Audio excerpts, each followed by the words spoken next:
You are listening to Leaders and Legends, a podcast produced by Veteran Strategies and featuring conversations with fascinating and impactful men and women who have shaped our world, our communities, and our history. My name is Robert Vane, Principal of Veteran Strategies, and your host for our discussion. You're listening to Leaders and Legends, a podcast presented by Veteran Strategies, a local veteran public relations enterprise, and sponsored by Girl Scouts of Central Indiana, Garmon Construction, Leaders and Legends LLC, the Grand Hall and Conference Center at Historic Union Station, the McGinley's Golden Ace Inn, and McAllister Machinery, your friendly neighborhood Caterpillar dealer. You may find all your sales and rental equipment needs at McAllister.com. We are pleased to announce our podcast is now a member of the All Indiana Podcast Network in partnership with Wish TV. You may find Leaders and Legends at allindianapodcastnetwork.com. Thinking of starting a podcast or need to host a public meeting? Let Leaders and Legends LLC be your partner as you look for new ways to communicate your message. Please contact Chris Spangle or me at leadersandlegends.net. Thank you for joining us on the Leaders and Legends podcast. Our guests today are former chairman of the Indiana Republican Party, Murray Clark, former chairman of the Indiana Democratic Party, Kip Tew, and political and State House reporter emeritus. Is that a fair title? I'll take it. Jim Shella. It's so great to have all of you on the podcast. Look forward to a discussion. Yeah. As way of background, Murray served as an Indiana state senator for 11 years, representing portions of Marion and Hamilton County. He was a candidate for lieutenant governor in 2000 and served as chairman of Mitch Daniels' successful campaign for Indiana governor in 2004. He also served as chairman of the Indiana Republican Party from 2006 to 2010. Including serving as my boss from 2006 to 2007, during which he left my office shaking his head more than once, only made happy by these cashews and M&Ms that I had there. Through Murray's leadership, the state Republican Party retained the governor's office, won a majority in the Indiana General Assembly, and recaptured a United States Senate seat in 2010. And by way of transition, we should also note that Murray's maternal grandfather served as chairman of the Democratic National Committee under President Harry Truman. Correct. In the early 1950s. Right. He was forced out by Adlai Stevenson, who then got slaughtered by Dwight Eisenhower twice. Kip Tew is a former chairman of the Indiana Democratic Party and the Marion County Democratic Party. Are you the only one who's had that distinction? John Livengood had it. He's been an advisor in several statewide campaigns, including campaigns for Secretary of State in the United States Senate. In addition, he served as deputy campaign manager for Governor Joe Kernan in 2004. Kip also served on the campaign staff of Indiana Governor Frank O'Bannon and was a member of the Indianapolis City County Council. He is most famous, well, he's famous for a lot of reasons. But he was state chair of the Barack Obama presidential campaign in Indiana and authored an account of that historic effort titled Journey to Blue, How Barack Obama Won Indiana in 2008. And last but not least, Jim Shella was Wish TV's State House reporter for more than 30 years, during which time he also served as host of the political roundtable show Indiana Week in Review. Did you do that show, Murray? Murray was semi-regular on that show. Kipper V? Jim had me on once to help promote my book. Like Johnny Carson. Since his retirement from both these duties, he has been promoted to political co-host of the Leaders and Legends podcast. Thank you all again for being here. Before I turn the show over to Jim, I wanted to ask each of you, this is kind of, we don't do big P politics. We do fun, small P politics on the podcast. So I want to ask Murray to start. What was your first political memory? Well, other than the lively discussions at Thanksgiving and Christmas, you mentioned my grandfather. We have Irish Catholic Democrats on one side of the family and Scottish Presbyterian Republicans on the other side. My dad dragged me around. He ran for the Indiana House of Representatives in 1962 and then and won. And then 64, one of those great years for Republicans. The Republicans in the House went from a 2-1 majority to a 2-1 minority, and he was one of the casualties. So that was 62 and 64, and then 67, same kind of deal. I was dragged around by my uncle Alex, who ran as a favorite in the mayoral primary, only to be upset by a 33-year-old guy that nobody's ever heard from again, named Lugar. And the other one I would mention is another one of my string of successful campaign jobs. I was among the teenagers for Lugar when he ran for Senate in 1974, and of course went down big time in flames. Although the teenagers for Lugar were outstanding, really, in that campaign. Wasn't Mark Miles? I don't know if he was a teenager, but I know he was working on that campaign. He was, and actually the person who kind of managed all of us was one of the main reasons we were so interested. It was actually Bert Servas's daughter, Chris, and we all thought Chris was pretty special. And she had us believing that there's no way Lugar could lose. And it was actually a pretty close race, considering in 74, Republicans got destroyed. Right, and that was Birch. And then 2 years later, it was Hartke, right, in 76. Yeah. Okay. So first 12 years of my life, I lived in Fort Wayne, Indiana. And I guess my first political memory was when Ivan Lebemoff won for mayor of Fort Wayne. And I can't even tell you what year that was. My family wasn't really as involved in politics. Well, they weren't at all like Murray's family was, but we had lively conversations around the dinner table a lot. And so for some reason, I guess I was ill because I was the one that was most interested in politics. I do have a very vivid memory of the TV being on and watching the Watergate hearings as a young kid, and then Nixon's resignation. I remember it being a pretty big deal. So that's probably my first big political memory. How did you start D? Like, was there somebody or some event or some person you looked up to, national or local, who said, he's a Democrat, I think he makes sense, this is what I'll do? I think I became a Democrat in college. I wasn't, my parents weren't particularly political. And you know what they say, I went down to the People's Republic of Bloomington, and there was nothing else for me to turn into than be a Democrat. Murray, real quick before Jim takes over, you mentioned the Scottish Presbyterian Democrat, Irish Catholic, or Scottish Presbyterian Republican, Irish Democrat, Catholic. How did you decide? Who turned you on? For me, it's always been Ronald Reagan, right? I came to age with Reagan and well, I think my dad, my uncle, and my grandfather was a real hero of mine. He was a very interesting guy and a self-made person. Horatio Alger story, really. But he was a very conservative dude. He was a banker and real conservative. And he actually became chairman of the Democrat National Party because they'd had a quasi or semi scandal in like 1950, and they kind of threw out all the executive leadership, and so they needed a squeaky clean person, and he was kind of Truman's pal, and so that's how that worked out. But I took the Catholicism from his side, so I took some from both sides anyway. And Buff is forever grateful for your that's right dedication. Jim, go ahead. Well, I think you both have very interesting backgrounds. You've both held elected office. You've both been in leadership positions in parties, and you've both worked on a lot of campaigns. I'm interested, Kip, I think I know the answer in your case, to the question, what is the biggest highlight in your political career since you wrote a book about it? By the way, I think your book should have been called Turning Blue. But... But you're not married to me, and my wife picked the title, so that's why it's the title it is. A lot more Republicans would have read it if you'd made it turning blue. Was that the Obama campaign in 2008 the highlight of your career?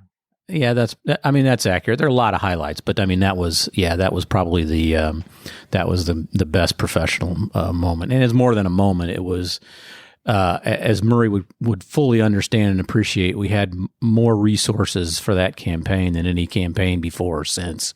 And when you had a good idea in that campaign, if they thought it was a good idea, they'd fund it.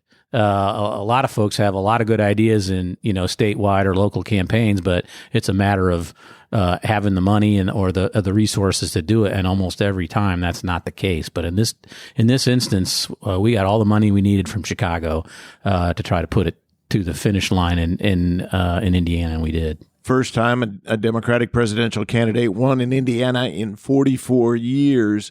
But besides money, you also had a candidate who came here and made 49 campaign visits, I believe. Yes. I'm not sure any presidential candidate, other than Barack Obama, has ever made 49 Indiana visits. Well, as you know, I mean, part of that was just circumstantial. We had a contested primary that went on till May, and that's, that hasn't happened in Indiana very often. And because it came down to two candidates and Indiana was very critically important, both of them were here a bunch. And I think actually in the primary, Hillary Clinton was here even more than Obama was. And, because of what happened in the primary and he spent so much time here, they took a poll, I think, in midsummer and said, hey, we're within striking distance.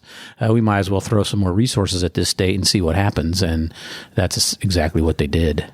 And unlike with Hillary Clinton, when he met voters, it actually helped him. Murray, what was the highlight for you? First of all, thank you for reminding me that no Democrat had won, presidential candidate had won in half a century since I was state chairman at that time, 2008. To me, it's almost the journey, really. When I was first elected to Senate, and that was a big deal, right? And when Mitch was elected governor after not having, the governor's office for all those years was really big. But just the journey, when I ran for lieutenant governor with David McIntosh in 2000, we lost a squeaker by 340,000 votes. Don't concede, Murray. Huh? Don't do it. Don't concede.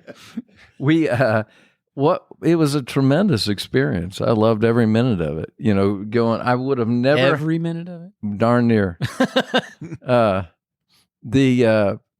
would have never had the opportunity to travel the state, to make friendships that last today. You probably feel that way, right? I mean, when you were state chairman, yeah. I mean, and working, with my dad and my uncle, and just it's a big deal. I will say, when Susan Brooks won the primary in 2012, that was really a great moment. For Congress in the 5th Congressional District, right. And you were her campaign chairman, right? And that was a beauty. That was when Dan Burton had retired, and that was a beauty contest. So 8 or 9 Republicans running for the 5th. And she upsets whom? Well, David McIntosh, and who you had run on the ticket with for governor. I got to jump in and make sure we get to a story here, because I at Mike Pence's inaugural as governor, it was held outside the State House, and during that race for the House, you were chair of Susan Brooks's campaign. David McIntosh led the whole race. The favorite. I did an interview with him in the State House where I posed a bunch of residency questions to him the week before the election, and he got upset and turned and walked away on camera. And so a few months later, I go to Mike Pence's inaugural. I come into the State House afterwards, and I run into Ruthie McIntosh, David's wife, who comes up to me and acts friendly, shakes my hand, says it's great to see you, and says it's great to be back here in the State House since you almost ran David out of it. And She was equally as friendly as me. Well, I got on the elevator. Immediately got on the elevator, went down the floor, and there you were. And I said, "You'll never guess who just chewed me out." And he said, "Ruthie McIntosh." She asked me how I could sleep at night. That's right, she did. I mean, that was that was tough. That was tough for me. But Susan and David are dear friends, and David Brooks. Yes, and David had not spent a whole lot of time in Indiana in the last several years. Well, they were legitimate questions. Yeah. Did you ever ask an illegitimate question? It's not the first time someone's been tripped up by one of those questions, right? It's true. It's true. But I guess that leads me to a question. I mean, especially being state chairman, you often have to choose between friends. People look at politics as R versus D, but often there's an awful lot that goes on behind the scenes. Well, the toughest fights are the family fights, right? I mean, yeah, you do. I mean, we tried, to the extent possible, we tried to stay out of primary fights, right? And we tried to make it clear to candidates, unless they got out of line, right? I mean, and we had some of that, right? Some primary malfeasance that we made pretty clear we weren't going to put up with that, and that costs you elections, as Kip knows, right? I mean, so yeah, you do have to pick friends, and I still to this day consider Dave McIntosh a friend of mine. I like him a lot. That was just a case where I thought Susan would be great and had the opportunity to win, and you were right. Yeah. Yeah, she was a great candidate and did well and so forth. I would add that the family fights tend to hurt worse and last longer. Mm-hmm. I mean, when I'm fighting with Republicans, they expect it. By and large. I mean, some people think that I've crossed the line over the years, but for the most part, people look at it and go, "I was doing my job," or we expect that I'm going to fight Murray Clark in the 5th district for the congressional race in the fall, and there's usually not hard feelings. But if you're going against a family member, it's a blood feud, and feelings don't come. That people don't get over it very easy. Jim, may I ask about 2 particular races, both of which you covered? Let's start with Kip, because we were just talking about it. The Hillary Clinton faction and the Barack Obama faction in the primary, and then I want to talk to Murray. I want Murray to talk about the 96 Republican primary, Steve Goldsmith and your dear friend Rex Early. But go ahead, Kip. Well, it's surprising on that level that there was hard feelings, really, because all of us were proxies for a national ticket,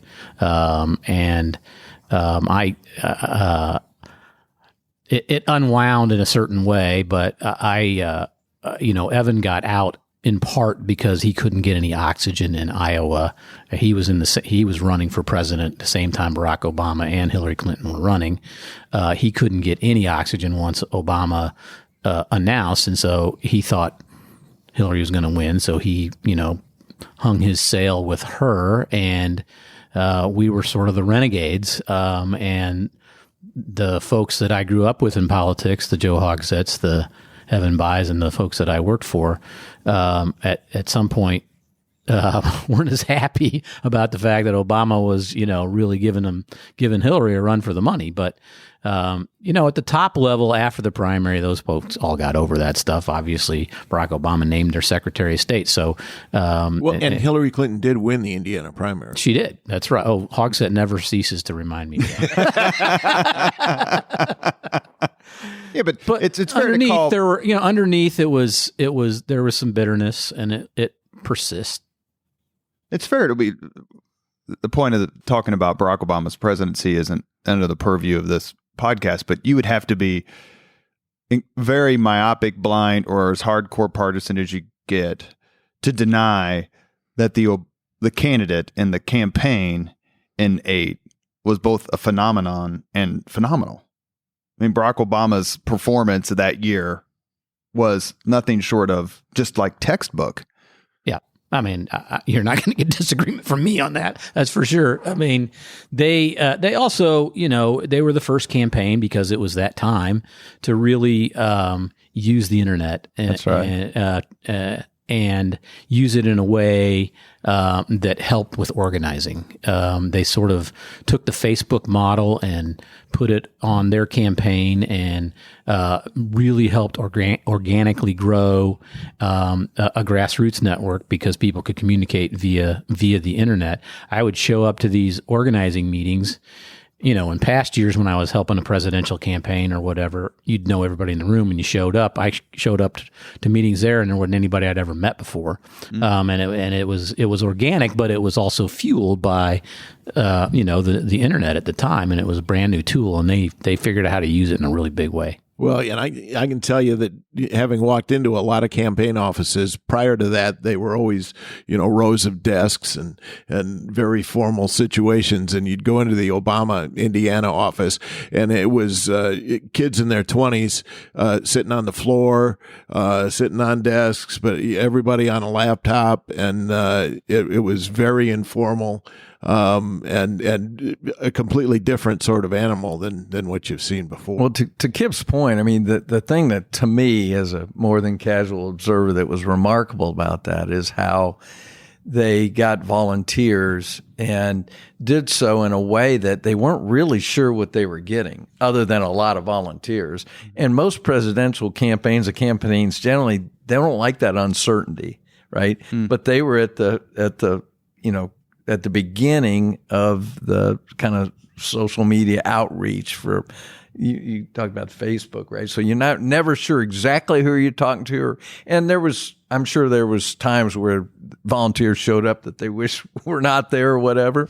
But on the whole, they were extraordinarily successful. And they really did, lay the foundation for changing the textbook in campaigns going forward. That was my view, Kip. Yeah, and the other thing was the talent level here in Indiana for both the primary and general was the top of the Democratic Party in the country. I mean, it was just, they brought in the A team, both in the primary because they needed to win it, and then in the general, not the top, but the person that had helped out and was still advising. And one of the guys then spent 7 years in the White House, and has become a dear friend over the years, originally from Indiana. So they really had top notch, some of the smartest people I've ever been around in politics. So it was pretty extraordinary. We should also note that, Kip, did you graduate or just went to North Central with the current chief of staff for President Biden? He's a year older. A year older and a hell of a lot smarter, but yeah, Ron Klain. Murray, 1996. Let me say one more thing about that was, Obama was here 49 times and McCain showed up 1.5 times. Sarah Palin came once.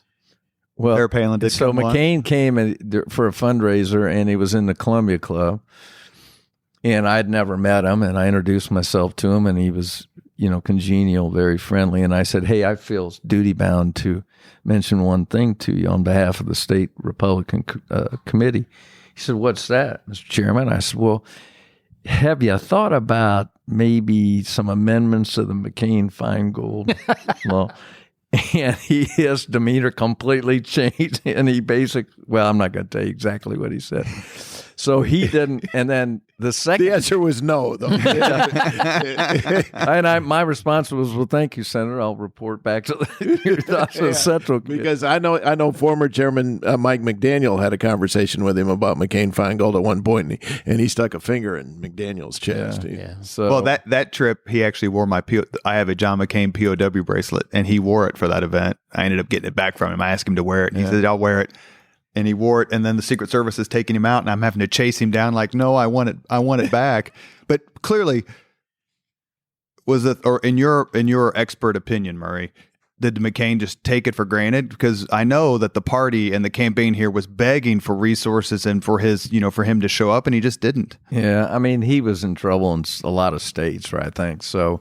I think he probably did. I think he felt if he had to spend a whole lot of time in Indiana, he was going to lose anyway, which is which was accurate. Yeah, I think that was. I was granted a one-on-one interview with him, and I was fond of telling people afterwards that I had interviewed him, but I never met him because when I walked into the room, he was talking to an aide. He didn't pay attention to me until the camera was on, and as soon as the camera was off, he turned back to this aide. So we didn't have a single social word.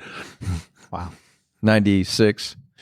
Stephen Goldsmith is sitting mayor of Indianapolis, recently reelected in 95.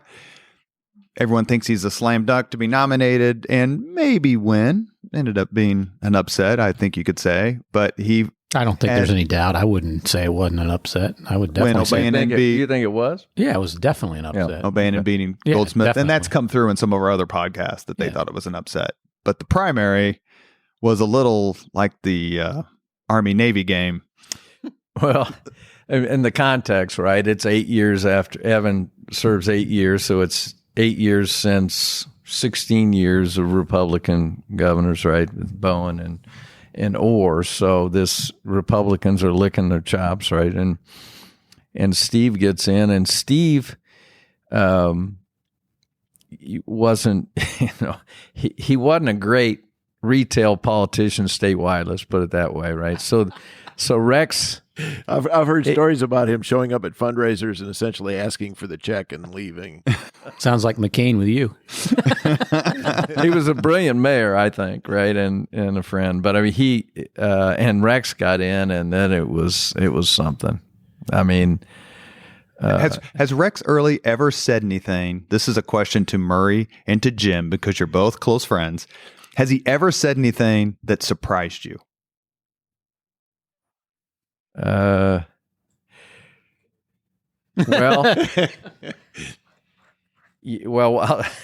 I'll tell you one thing he said to me once. We had, if you remember, Keith Luce, when Keith Luce was Republican chairman of the state party, and the party was broke, and it got thrown out of its offices. And ended up over there. Those were the good old days. The old spaghetti factory. Remember that? Yep. And so Rex becomes chairman, and they're broke, and finds out, of course, that Keith Luce has refused the personalized license plate money, which was like $400,000 to each party at the time, right? Well, Ann Delaney was smart enough to know that Keith Luce needed that $400,000 more than she did, so she went along with it. So Rex says, well, let's just start it up again. Let's just get it going again. And so he hires Brooks and me. David Brooks. And we take it on a contingency. Okay? And so that was the old time when you knocked out the county, change of venue, the county, if you go outside Indianapolis. So there's 2 counties left, and we have one knockout. And one is Shelby County. And we talked to our people in Shelby County, and boy, this is going to be good. I know, the by residency decision down there probably wasn't great for. So we told Rex we're going to Shelby County, and he said, "You two better be right." And so we submitted the brief. So forth. We get the report back or the order back, and we lose. Was it Judge O'Connor? It was Judge O'Connor. And Rex called me, and David's sitting there, and he says, I'll be careful. He says, "You two must be the 2 dumbest lawyers in the city." And how long have you known Rex Early? And so we just took it. But and you've known Rex Early since you were a kid, is that? Yeah. Well, no, he was in the legislature with Dad, right? And then he was actually, as a young guy, right, he was the campaign manager for Alex when he ran for mayor in '67. He's an old Marine. He and as your dad was Dad, right? And his, Pat, his son Pat, and I are very close to it. But that campaign was something. And really, one of the most interesting stories out of that campaign was that he told at the party at primary night, when he told a story about Angie. So his daughter looks like Barbara, acts like Rex, and tougher than a $3 steak, So she's got young kids. Her husband's working. She gets up in the morning, feeds the kids, goes to Rex's, the campaign headquarters, right? And gets everybody all excited and so forth, and works all day. Then at night, she goes home, feeds the kids, gives them a bath, goes back to headquarters, gets the volunteers, gets in her van, and they go around stealing Steve Goldsmith's yard sign. And we've got 2 lawyers in the room. Statute of limitations. Yeah, statutes run. So and then now the volunteers are asleep because it's 2 or 3 in the morning, right? And she's piling them in this van. And she goes back, drops them off, goes home, takes care of the kids, comes back. But the best part of it is the first thing she does when she comes back to her dad's headquarters in the morning is call the Goldsmith headquarters and scream at him for stealing Rex early yard stock. Before we move on from this, Murray, were you there? Or were you there, Jim? I know you weren't there, Kip, because it's the Republican National Convention where Rex tells the national reporter, Jim, on CNN, is that you? On CNN, would complain about the hotel accommodations you're talking about? Remember when he was talking about some nefarious activities, and she said, "What's your name?" Talking to Rex, and he said, "Steve Goldsmith." That was not. Which one would that? Wouldn't have been. That would have been 2000, I think. So, to finish up, so Rex has got a lot of friends, and he had no money as state chairman, thanks to Judge O'Connor and Ann Delaney. And so the delegates, he just sold his delegate spot, right? I mean, if I'd have tried to get away with that when I was state chairman.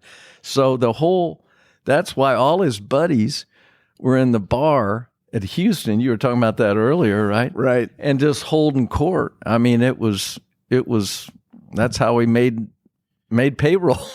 Jim, let me thank the sponsors, and I'll turn it back over to you. You're listening to Leaders and Legends, a podcast presented by Veteran Strategies, a local veteran public relations enterprise, and sponsored by Girl Scouts of Central Indiana, Garmon Construction, Leaders and Legends LLC, the Grand Hall and Conference Center at Historic Union Station, the McGinley's Golden Ace Inn, and McAllister Machinery, your friendly neighborhood Caterpillar dealer. And I would be remiss not to mention the fact that Murray Clark probably never would have hired me had it not been for the intercession of one P.E. McAllister in 2006. Our guests today are former Indiana Republican Party Chairman Murray Clark and former Indiana State Democrat Party Chairman Kip Tew. Jim?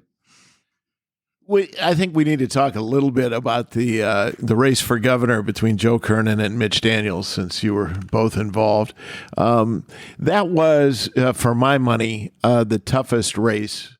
It was big money on both sides and hard feelings on both sides. I think it was in terms of bare knuckle politics, it was the toughest thing I think I've seen. What about you guys? Kip, you first. I still haven't gotten over it, if that's any indication of anything. We should mention Kip was chairman of the Indiana Democratic Party during that election. Yeah.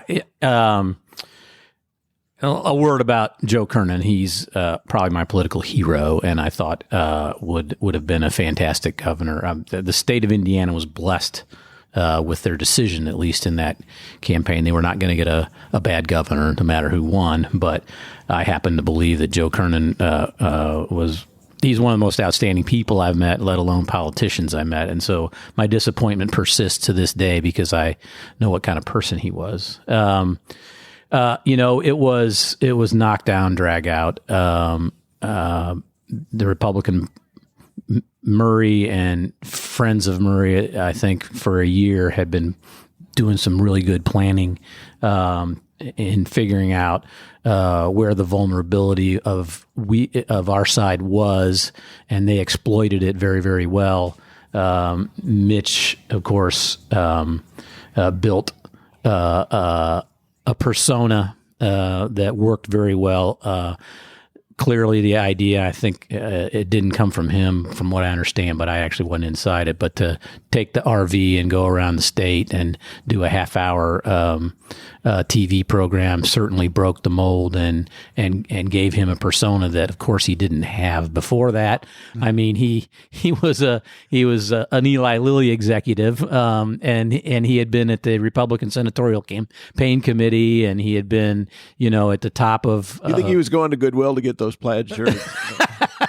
So he had done. He's frugal enough to go to Goodwill to get. I don't think there's any doubt he was personally cheap. I think we can.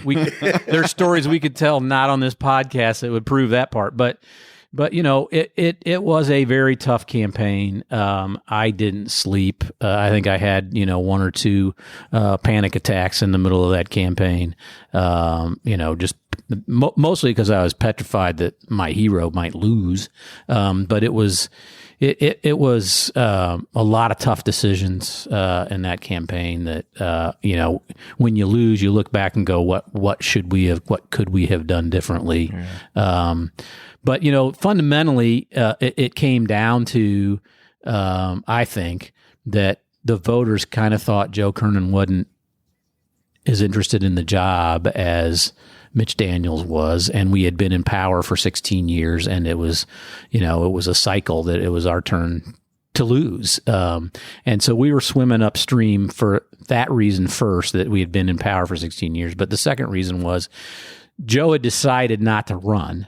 Right. And then there was a bitter primary on our side between Vi Simpson and Joe Andrew. And it had gotten really bad between the factions. And then Frank O'Bannon passed away, and Joe Kernan became the governor. And out of a sense of purpose, and also I think out of a sense of obligation to the party, he said, "I'm going to go ahead and run." And it's interesting. I don't want to get too off on a tangent, but I'll never forget, we were in these focus groups, which I'm sure you've been in front of before in your times. And we didn't really talk about that component of the campaign, right? It was sort of the unspoken. How are we didn't address what was unspoken in the room, which is, why did he change his mind? And we're in these focus groups, and each one of we had several of them, and each one of them brought it up on their own and said, well, we think he did it out of obligation, but his heart's really not in it. And we never really addressed that issue in the right way and answered the question, why did you decide you're not going to run and then decide to run? And I mean, it was amazing to me that the focus group picked up on that, but we never really figured it out inside what the right answer to that was. Kip, may I ask a question real quick before we talk to Murray about the Daniels campaign? Is it your belief, and I would agree with you if you would agree with me, if that makes sense, Kernan would have beaten any other Republican other than Daniels and Lugar? But I mean, he was popular. He had an incredible war record. He was certainly a Hoosier patriot. But the Republicans just happened to, cajole and find the one guy who put on such a great messaging campaign that it was just too much. Yeah, it's hard to know. I believe had Joe not ever gotten out, that Mitch Daniels wouldn't have gotten in. You recall that Mitch made the decision to get in after Joe got out. And it's my belief that if Joe Kernan had stayed in that race, and you wouldn't have had Vi Simpson versus Joe Andrew, that Mitch would have never been convinced to run against him. But I don't know that to be the case. That's just my supposition. Murray, the prevailing Republican view of that campaign looking back is very romantic. It's about RV1 and the campaign that Mitch Daniels ran. But I think a lot of people forget how tough that was. And my lasting memory from that race, I was on the panel at the final debate that was held at IU Southeast in New Albany. And I don't think I've ever been in a room that was that tense. Yeah. Yeah. Well, first of all, I'll tell you. Yeah. First of all, Joe was my friend too, and we actually had a lot of fun in 2000. We did some debates and had fun out at the state fair, and consistent with what we said before, one reason why guys like Kip and I don't get too excited is because it's ups and downs, right? So in 2000, he's beating the hell out of me. When I'm pointing at Kip Tew, by the way, running against Joe for lieutenant governor, and so that's a great day for him, a great election. In 2004, not so good, and then 2008, good. You can never be too high or too low in this business. Joe Kernan had utmost respect. It was knockdown drag out. I mean, witness the fact, of course, that Mitch convinced Joe and the Chief Justice Shepard to chair that committee later on. Mitch is pretty good at politics. I remember saying to him, he's very involved in his campaign. I said to him, sometimes in my experience, when the candidate really tries to run his or her own campaign, it doesn't work out well. And he just said, okay, thank you for your opinion. I mean, he's very good. And, we were talking about the Goldsmith statewide campaign. And I mean, right, it hadn't been that long, right? It had been 8 years. And so the whole idea of the RV and the show, that was Australian Lubbers, and I'm sure Kittle wants to take credit for it. But I always heard it was Lubbers, but maybe Lubbers takes too much credit. Well, that could be too. But we took that ratty old RV. The first trip was to Rosie's Diner in Greene County, and it's out in the middle of nowhere, right? It's got hitching posts out front and so forth, and pulled in and just kind of right away ripped the air conditioner off the top of it, right? And then if you remember the primary, right, he had a primary, if you recall, against Eric Miller and his crew. And Eric Miller had the slickest RV. Did you ever see that? I mean, it was, rock star type stuff. You put them next to each other and there was no comparison. One of the reasons for romantic. By the way, Eric Miller leads an organization called Advance America, right? That's Advance. Well, it's now Advance America. He's expanded, but I noticed when you were in the state senate, you had an 86% voting record with Advance America. Is that a compliment or? Murray, do you want me to spring back into action as your comms director? I'm happy to push back against that if you'd like. What you're not saying is that I was like the lowest percentage in my caucus, right? Well, we talked about textbook campaigns, 2008, Barack Obama. You'd have to be, and we have Kip here, but again, you'd have to be a pretty hardcore partisan not to at least acknowledge that Daniels' campaign for governor was pretty specifically strong. Well, I mean, but again, it's hard to compare the two elections, right? I mean, his opponent in 2004 was, very strong. His opponent in 2008, not so much. And but the romanticism comes in that Mitch, that whole campaign and afterwards said, I've run for governor twice, and I've never had a negative campaign, right, or a negative ad or whatever. And if you remember at the end of 2004, well, you wouldn't know this, Robert, but they gave us the framed graphs of the polling. Did you ever see one of those? No. Yeah. No. And so it goes like this. Up and down. Up and down. Well, I could point where he had a successful, negative comparison ad, right? And I could point where Joe came right back and had his own, right? I mean, that was as a way of putting a bow on this particular, and to tell you what kind of guy Murray Clark is. During my time as communications director for the Indiana Republican Party, I would wear Joe Kernan's POW bracelet to work. Murray Clark never once told me I shouldn't. Oh, no, Joe was my buddy. So was Frank. I mean, they were president of the Senate when I was there, and my dad actually served with Frank's dad in the legislature. Yeah, they're great people. Jim's got better great perspective. Hoosiers, both of them. Absolutely. Jim's got better perspective on this, so I'm going to try to make this a question that all three of you can answer, because Kip and I have actually had this discussion on one of our many bike rides. The assertion is politics today is worse than it ever was, and we need to get back to the old-time way of someone being someone's buddy and reaching across the aisle.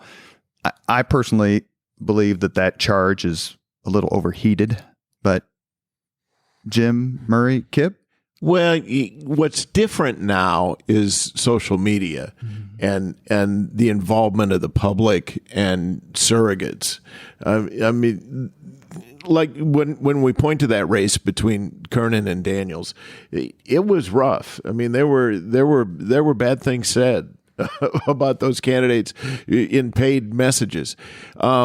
But what you didn't have then is all the social media with supporters jumping in and saying things that are even worse. I think that what's going on in Indiana and America today it is this whole discussion that takes place on social media, and it's people feel that they can say things that they would never say face to face. Yeah, I think it is worse, but I think it ebbs and flows. It's worse than when I came in. I mean, if you look back in the history of America, it's been a lot worse than it is today, I think, in various times. But I think we're in a pretty bad moment, and I came into politics when we weren't in a very bad moment. And that would have been about when? I mean, my first real involvement was 1984. I was part of the Gary Hart campaign, and then was the driver for John Livengood, who was the state chair in the fall campaign of '84. I had just graduated from college. I mean, that campaign was Wayne Townsend versus Robert Orr, and the worst thing that we said about y'all was that you had a bad BMV system, which was inarguably true. And that was a darn close election. Yeah, that turned out to be a pretty close election. Well, yeah, and in fact, Bob Orr got rid of the BMV system in his second term. I can tell you the Orr campaign did not run any comparative or negative ads in that race, but they had them prepared, and they were watching the polling, and it got close enough they almost pulled them out. Well, we did our podcast on Orr, remember, Jim? And we had Mark Lubbers on, Bob Grant, Darlene Sherman, and Mark Lubbers was talking about how close that race actually was, and thought if it had gone another week, even with Reagan winning 49 states nationally. Murray, old time versus now? Yeah, I mean, I think the social media part of it has changed everything. I mean, we live in a world where, more and more people are in a bubble, and they just won't accept that there's a reasonable alternative position. Right. And so it seems to me we've lost a sense of a common good, being the utmost thing we want to accomplish. I'm myopic enough just to think Indiana isn't as bad as most places, or even, certainly D.C. You're not on Facebook, are you? Actually, I'm not. I don't know if you were done. I didn't want to interrupt you. Go ahead. But I think it's more than social media. I do, and this may come off partisan, but it's not intended to be. I think when the FCC got rid of the fairness doctrine, and you had the rise of conservative radio, and then Fox News, I think it changed everything. When I was growing up, even though conservatives complained about the Washington Post and complained about the New York Times and complained about the TV stations, all of America tuned in, and they realized that, Jim's profession were the referees. We don't have referees anymore. And I believe not having a referee makes it coarser and harder. People refuse to believe facts. And because there's no agreed upon facts, and there's been arguments about those certainly over the years, but there was a baseline, I think, that you could turn to, and there was a place where where anti-vaxxers wouldn't get oxygen, but now they get oxygen. I mean, it was the number one story on Facebook for 2 months, and it was incorrect information, and that just didn't happen many years ago when you had a referee. Well, Murray and I will resist the temptation to push back as Republicans for that. Clearly things have changed, but you read about some of the campaigns, even in the last 50 years, the 20th century, how rough and tumble they were. I mean, the Kennedys recruiting Franklin Roosevelt Jr. to go to West Virginia during the primary to accuse Hubert Humphrey of being a draft dodger. That's about as bare knuckle as it gets. But I want to go on to that, to append to that, because Kip, and what you do for a living, you got a lot of friends on the other side of the aisle. Hopefully you include me as one of them. Yep. Murray, your reputation as being someone who you can work with is just about perfect. I wrote a speech for Murray one time when he was state chair and I was his comms guy, and he was giving a speech up in Lake County. He was invited by Earlene Rogers, who was a Democrat, served for a long time in the state house. And the first line I wrote was, "Now, Senator Rogers, I can be really, really mean to you or really, really nice to you, whichever serves you better." You remember that? Well, and, Earlene Rogers, what I've learned from people like Earlene Rogers or Teresa Lubbers or Susan Brooks or, some of my really good friends is you become effective and a better leader when you stop and listen to the life experiences of somebody who may not agree with you all the time. Earlene really taught me that, right? She would come back to my desk and say, "Now, why'd you vote that way?" And I said, "Well, here's why I did." And I said, "Why'd you vote?" And she'd explain it, right? I mean, that's how you become effective. I just don't think there's people are taking the time to learn, about the makeup of the people across the aisle or with whom they disagree.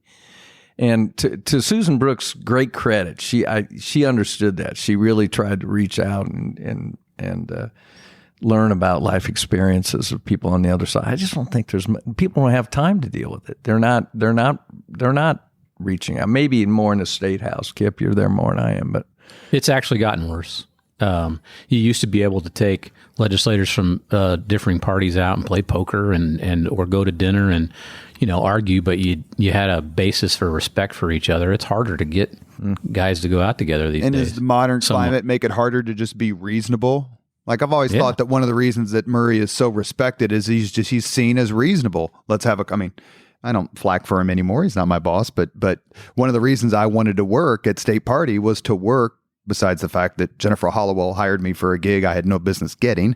But I wanted to work for Murray because he was so well respected, because he was seen as reasonable. Kip, you run into John Day, Andy Jacobs, other folks who have seen as like, let's have a discussion, be reasonable. Is that kind of gone? Not behind the scenes so much.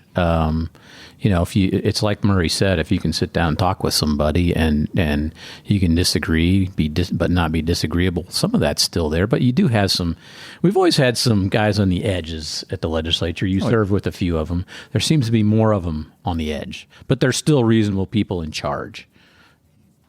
I mean, I think the governor's reasonable. I think Rod Bray's reasonable. I think Todd Houston are reasonable people. I agree. I was going to mention that. I think the leaders of the four caucuses are reasonable people. I get that sense. Yeah. Jim, you have a couple more questions before we get to the 5 questions? Well, sure. Kip, you served in the city county council. You've run for other offices. You ran for one, didn't you? City council. And lost. After you had already served. And who took you to lunch the next day? My boy, Robert Vane. Go ahead and ask the question. Well, my point is, with all this discussion about being in party leadership and working on campaigns, why would you want to be in office? I always wanted to be in office from before I was a party leader, because I wanted to make a difference. And people did ask me, well, you've been the state chair, you ran Obama's campaign, you've been involved at a high level. Why would you want to run for city council? And I really loved that job. I enjoyed the heck out of it. People look at me like I'm crazy, but you could help people. This is a really dumb example, but we had a pothole as you round the curve on Westfield that was really deep one day, and somebody called me and said, "Hey, I almost hit somebody head on avoiding that pothole. Can you help?" And so I called DPW, even though it was Ballard administration, and said, "Hey, this is dangerous." And they had it filled within a couple hours. And that's a very small example, but you may have saved somebody's life that day. It's fulfilling on probably the same reason Murray got involved in politics originally. You're trying to make the world a better place. And at the local level, you really can help. Some of the folks that are senators in the United States Senate, they prefer to be pontificators, which has its place, no doubt about it. But I enjoyed being on the council. I was upset when I lost because I wanted to continue to do that, and I had a view on how I thought the city ought to be run and how my district could be improved and those type of things, and so I really enjoyed it. I also unlike most people that have been chairs, I enjoyed the hell out of being a county and a state chair. I mean, not like Murray saying he loved every minute of it. I didn't love every minute of it. There. I liked every minute of running for lieutenant governor. I didn't say I loved every minute of being state chair. No. I mean, I did not, and I can say I didn't enjoy every minute of being the state chair or the county chair, but I loved the job, both of them. Yeah. Why did you serve in office? Well, when I was growing up, the running for office was considered, a community service, right? Public service. It was, in our family, it meant something. Now, all too often, it's described in a derisive way, right? Politics, and so forth. And I mean, I just observed, the people around me and why they did it and why they gave up their time and what it meant. So I kind of started young but my siblings were smart enough not to get embedded in it. Yeah. I mean, I loved being in the Senate, and, the president pro tem at the time and I didn't get along great. Bob Garton. I actually like him as a person. He did not like Rex at all, and the feeling was mutual, right? So I got painted with the sins of my friend. Rex got behind a primary candidate who took him out of the state Senate. Is that why I didn't do anything to help Senator Garton in 2006 when I was working for you? Well, no, I don't remember that. No, but I Takes mean, offense at that. But after the primary, Governor Daniels asked me to, become state chair. I'd never considered it or even thought it was a great idea, but I didn't. I don't take instructions very well, and I figured as long as Garton was going to be president pro tem, right, I'd be a back seater, and then he gets beat in the primary. Good timing on my part. But. I loved the Senate. I loved the way, people paint the law making process as being all insider and not well thought out and all that. That wasn't my experience there, right? I mean, the process makes sense. And if it's meaningful, you have to really go, tough legislation takes a couple of years usually. And I loved the process, and I loved the way it ended, right? I loved the way you had, no matter you going through the whole process, but you better have your stuff together when you get to the end. So, yeah, it was a great experience. I loved it. One thing that it's come to light when you talk to executives, people at the highest level, one of the things that they enjoy talking about the most, if you guys could answer relatively quickly, is their staff. Murray, I obviously know more about this than I do with Kip's staff. Most of our staff. How proud, both of you? Proud are you? Yeah, I mean, they are. We did well because our staff was great. I mean, Jennifer was really an extraordinary executive director, followed by Kevin Ober, who was fantastic. Different personalities, different approaches, but we had young people, some of whom learned at the feet of Kittle, which we had to take care of. Marty and all that. I am really proud of them. Chris Jensen, who's now the mayor of Noblesville, was your staff. I mean, Leah McGrath. I could go on and on. Mindy Colbert, just really wonderful people. Jeff Coates served on the city county council. They've been right. They're high achieving people, but more so than that, they're really wonderful people. And as you know, and to be a staffer, right, this isn't a 9-to-5 job. Yeah. You had to, this wasn't for everybody, and you had to explain it. So these were all not just committed, good people, high achievers, but really hardworking. I got a call every once in a while late at night. Vane, Murray, interviewing with Shella tomorrow. What's my message? Can you give me an hour and I'll call you back? That happened quite a bit. But the staff is what you say. The list goes on and on. Kip, the people you worked with? Well, my best friends to this day are people that I worked on campaigns with. We still hang out. We still have a good time together. They're some of the best people I've ever known because most of them were in this business for the same reason. They wanted to make the world a better place. And that goes across parties, right? I mean, I get along with you because you got into it. We don't agree on hardly anything, but we go on bike rides together and argue and have fun. And it's because most of the people that are involved in this process over the years are doing it because they wanted to help people, and they got into it for that reason. So it's pretty easy to be friends with folks like that, I think. And when I was a state chair, Molly Cheevers was my fundraiser, and she went on to great fame and fortune here in Indianapolis. Has done a fantastic job. Awesome. The township. For Lawrence Township Constable Terry Burns was my press secretary back when I was state party chair. Dan Parker, who's the head of DPW, of course, went on to be the state chair, was my executive director. Joe Larry, whose offices we sit in right now, Joe Larry Smith was my political director. So all folks that are, have had great careers further on when I was state chair, and they've, it's been a joy to be around this business my whole career. Before we get to the 5 questions, do you want to re-answer the 5 questions, Jim? It's been 2 years since we asked them to you. Sure, you could have changed your answers. I'll do better this time. But one of the first questions I had to ask, which I completely skipped over, forgive me, is when did the two of you, Murray and Kip, first meet? I don't recall it. Well, in 2000, he was really helping Joe Kernan, and so we had 3 debates scheduled. The first one was at the state fair. And, Kernan and Clark, a couple of city boys, so everybody's nervous about what we might say, right?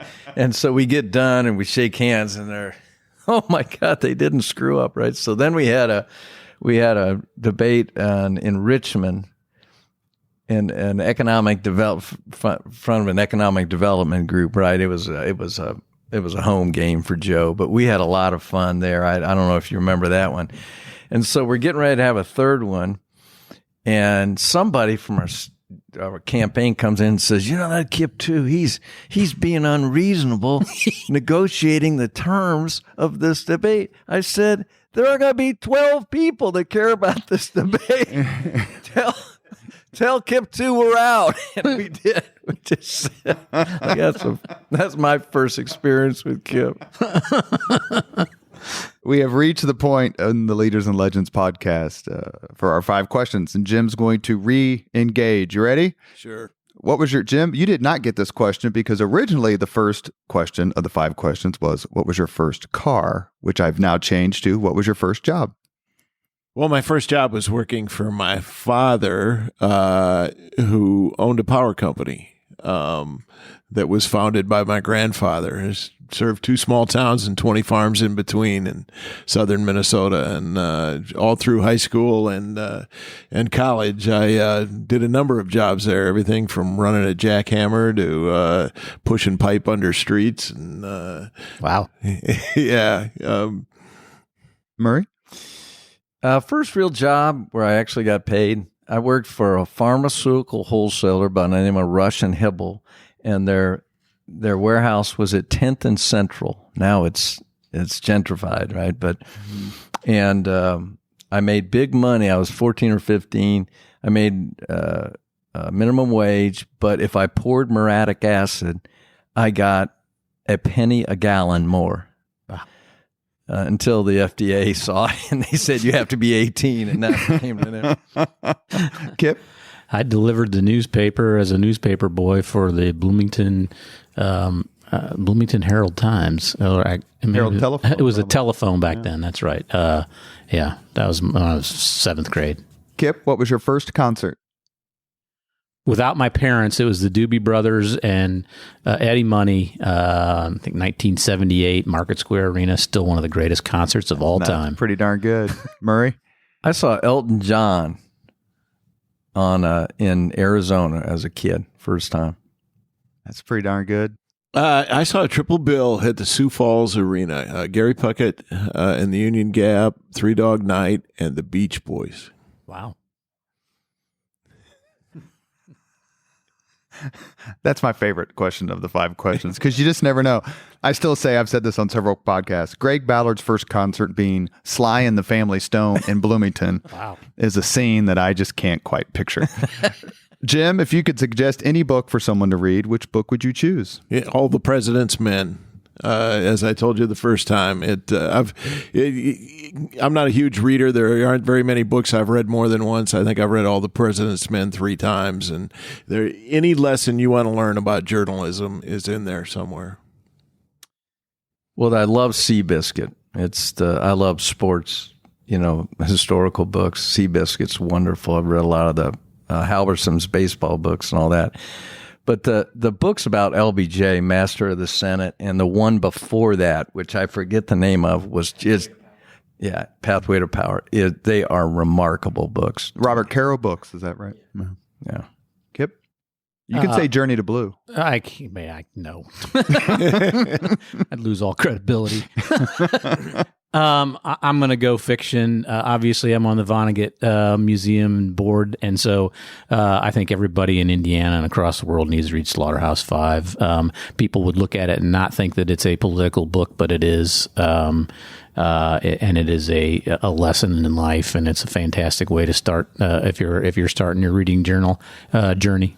And I've mentioned this to you before. I'd love to do a podcast on Kurt Vonnegut, including you and anyone else you so choose. Kip, if you could witness any event in history, be there as it happens, which event would you choose?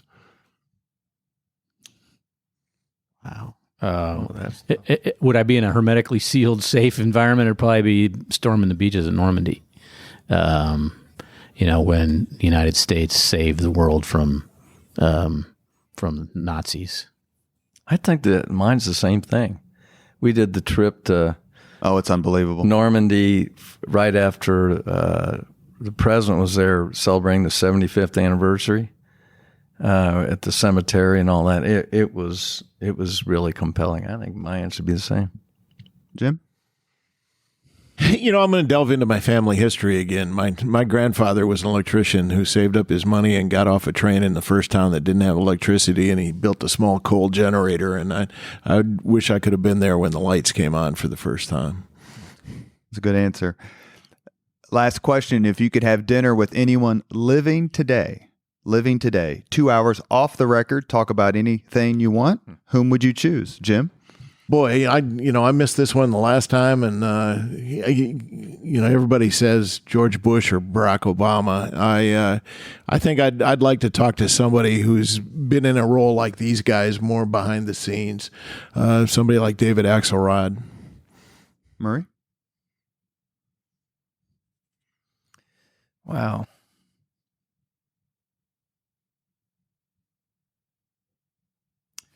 Well, I don't know. I'd have to think about that. I mean, George Bush, I was a Bush guy. I'm one of those rotten George, Bush family people. And George Bush, H.W. or George W.? Well, I mean, it'd have to be George W., right? Mm-hmm. But I actually played college baseball with his cousin, who's he's very close with, and probably him. And his wife, who I have great respect for. Mm-hmm. Boy, I'm going over about 15 names in my head, so having to pick. No one has picked Ed Tracy yet. Yeah, I've spent 2 hours with Ed Tracy, and I'd like to spend more, but I think I can do that. So that's not the issue. Shella made me think about David Plouffe, who I think was one of the most brilliant campaign people in America. He would be on the list. I would like to have 2 hours alone with Obama, just to talk about that 2008 campaign again. But there's sports figures I'd love to sit down with. There's musicians I'd love to sit down with. Springsteen come top of the list. Jackson Brown. There's so many people. So many people. But I love the question, but I don't have I don't have a number one. I don't think. One of the things we try to do on the Leaders and Legends podcast is to bring people who are friends, but maybe have opposed each other in a friendly way from time to time. The podcast itself is designed to be informative, entertaining, and comfortable. And I think we did that today. And we did it with our other ones, with Ed Tracy and Jim Kittle, Michael Connor, Paul Okeson, Robin Winston and Mike McDaniel, John Mutz and Louis Mahern. It's a lot of fun. And you have been listening to Leaders and Legends, a podcast presented by Veteran Strategies, a local veteran public relations enterprise, and sponsored by Girl Scouts of Central Indiana, Garmon Construction, Leaders and Legends LLC, the Grand Hall and Conference Center at Historic Union Station, the McGinley's Golden Ace Inn, and McAllister Machinery, your friendly neighborhood Caterpillar dealer. Our guests today have been former Indiana Democratic Party Chairman Kip Tew, former Indiana Republican Party Chairman Murray Clark, and our good friend and frequent co-host Jim Shella. Thanks to all of you for joining us. It was a lot of fun, just like I thought it would be. Thank you. Thanks, Robert. Thanks, everybody. Thank you very much for listening to Leaders and Legends, brought to you by Veteran Strategies Incorporated. If you want to contact us about this program or our menu of public relations services, please send us an email at robert@veteranstrategies.com. That's robert@veteranstrategies.com.